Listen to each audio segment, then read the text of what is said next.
ये है खबरों की खबर और आप देख रहे हैं खबरों की खबर टीवी।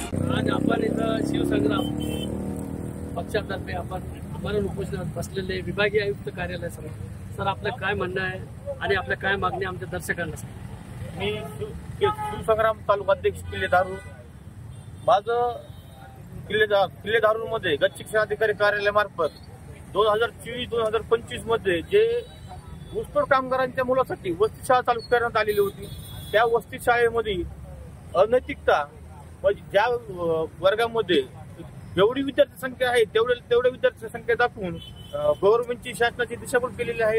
याच्यामध्ये फक्त एक शिक्षण अधिकारी कार्यालयाला आणि अधिकाऱ्याला फक्त पैसा उकळायचं काम त्यांनी केलेलं आहे।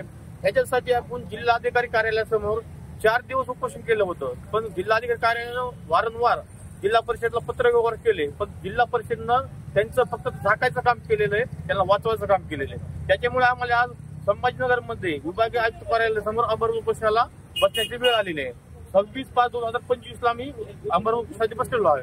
आमची फक्त एवढीच मागणी आहे की ज्यांनी हे गट शिक्षण अधिकारी मुख्याध्यापक आणि केंद्र प्रमुख यांनी जे संगनमत करून शासनाचा निधी लाटण्याचं काम जे केलेलं आहे त्यांच्याकडून निधी वसूल करण्यात यावा व त्यांच्यावर कायदेशीर कारवाई करण्यात यावी।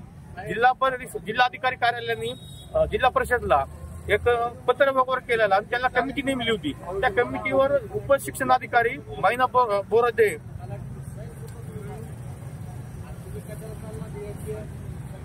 श्रीमती मैना बोरादे म्हणून नेमणूक केली होती।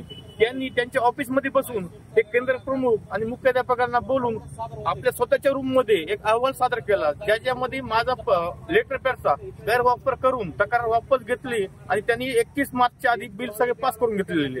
ह्याच्यामध्ये जेवढे दोषी हे आहेत तेवढे दोषी मैना बोरादे सुद्धा आहेत, त्यांच्यावर सुद्धा 420 गुन्हे दाखल करण्यात यावे। आमचं फक्त एवढं म्हणणं आहे। दुसरा मुद्दा म्हणजे केंद्र प्रमुखाचा जे नियम धाब्यावर ठेवून त्यांना केंद्र प्रमुख पदी नियुक्ती देण्यात आलेली आहे, त्यांनी याच्यावर एक कायदेशीर कारवाई करण्यात यावी। आपलं नाव सर? मी कृष्णा राजपाल कोंडे, शिवसंग्राम तालुकाध्यक्ष धारूर शहरात। काय बोलणार सर, काय मागणी आहे तुमची? आमची मागणी आहे की आमच्या बीड वन विभागामध्ये जे लेखापाल आणि वनपाल हे नियुक्त झाल्यापासून आमच्या जिल्ह्यातच कार्यरत आहेत, तरी त्यांना बाहेर जिल्ह्यात पाठवण्यात यावं। म्हणजे त्यांची बदली होतीच नाही का नाही होत? ते असंच बदल्या घेतात। किती वर्ष झाले त्यांना नियुक्ती झाल्यापासून तिथंच आमच्या जिल्ह्यामध्ये ते लोक नियुक्ती कधी झालेली? त्यांना 10-20 वर्ष झालं आमच्या जिल्ह्यात पुन्हा एकाच ठिकाणी। तुम्हाला असं वाटतं शिक्षकेतच तुम्हाला असं वाटतं कोणाचं वरद असतंय? हा, वरद असणारच नाही यांच्या बदल्या। आता बघा, आम्हाला काल रात्री पत्र दिलं किंवा तुम्ही बसू नका म्हणून, तर त्यांनी तिकडे विभागीय वन अधिकारी यांना पत्र काढले, गट क च्या बदल्या ह्या इथंच करावं लागतात, ह्यांनीच करायच्यात त्या। ह्यांनी 22 तारखेला एक मिटिंग घेतली होती, तरी त्यांनी तिकडे खाली पत्र दिले किंवा तुम्ही तिकडल्या स्तरावरून कळवा म्हणून। आम्हाला ते काय कळवणार? आम्ही इथं बसलो, यांच्याकडेच अधिकारी बदल्या करण्याचे, तरी पण त्यांनी काय तुमचं म्हणणं काय किंवा तुम्ही उठा, आम्ही उठणार नाही, बदल्या होत नाही तोपर्यंत। तुम्हाला असं वाटतंय गेंड्याची कातडीचे अधिकारी आहे? 100% गेंड्याची कातडी आलेली आणि यांच्यावर काही फरक पडणार नाही? बंधन नाही, काहीच नाही, ह्यांचा सगळा मनमानी कारभार चालू आहे। अच्छा, हे पाण्या पावसात तुमचं बसण्याचं कारण म्हणजे काय?